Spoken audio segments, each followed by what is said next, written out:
very many distinguished guests that we have here today. Welcome to Parliament. It's my pleasure to welcome you all for this celebration of Europe Day. I suppose a year ago took over the vacant chair of the NCRE Parliamentary Friendship Group. I just wanted to welcome you all and thank you for coming, and introduce Peter Kennedy here to be an MC for the evening. Thank you very much.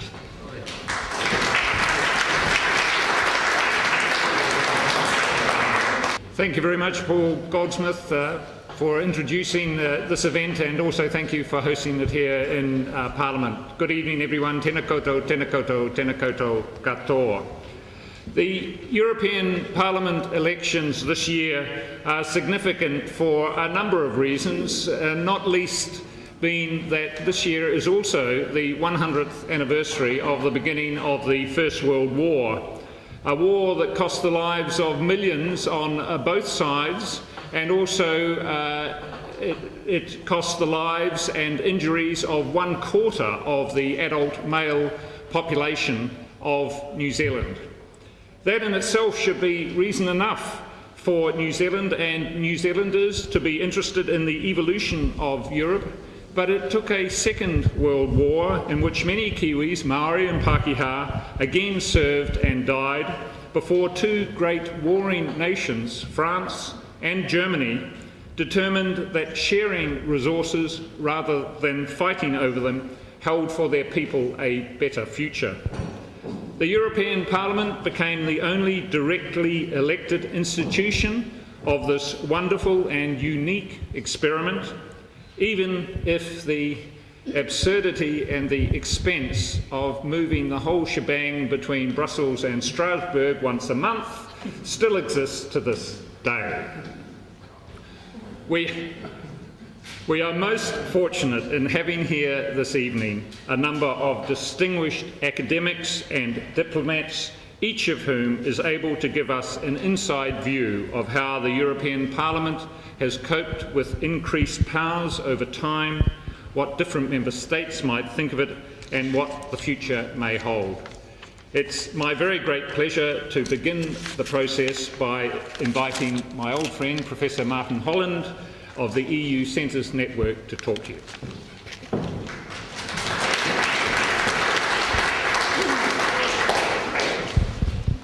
Thank you very much, Peter. It's good that you use the word old, because that's really my first point. I am indeed old enough to remember the first direct elections to the European Parliament in 1979. And indeed, I'm prepared to confess I voted in them, and that might be a unique thing in this room. And I voted in the United Kingdom version of that. And even more so, I would not be here today if it was not for those elections, because that was the topic of my PhD, which I studied for 3.5 years on the 79 elections. The only one, I believe, ever written in the English language. I'll allow you to draw your conclusions. But of course it puts me in a very good position to reflect back. What was it like in 1979? And I have a very strong memory of the great disappointment of the turnout at 62%, which has proved to be the peak in the last 35 years. And as we probably all know, the last elections it was as low as 43%. But also in 79, these were different times. The UK had just had a referendum, and 2/3 of the population voted to accept the terms of membership. It was pre-Mrs. Thatcher, it was pre-Bruges Group, pre-UKIP. So it was really a very different context. Although one thing probably has changed, if for the better, I think. I also remember on the election day in 1979, which was the 7th of June in the UK, only 2 national dailies in the UK mentioned there was an election taking place. That's quite unusual, I would suggest.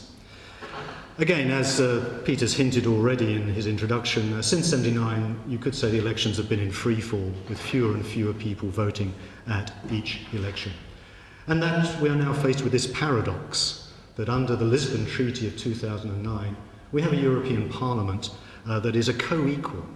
It's a real legislative body with authority, whereas in 79, it was not much more than an advisory chamber.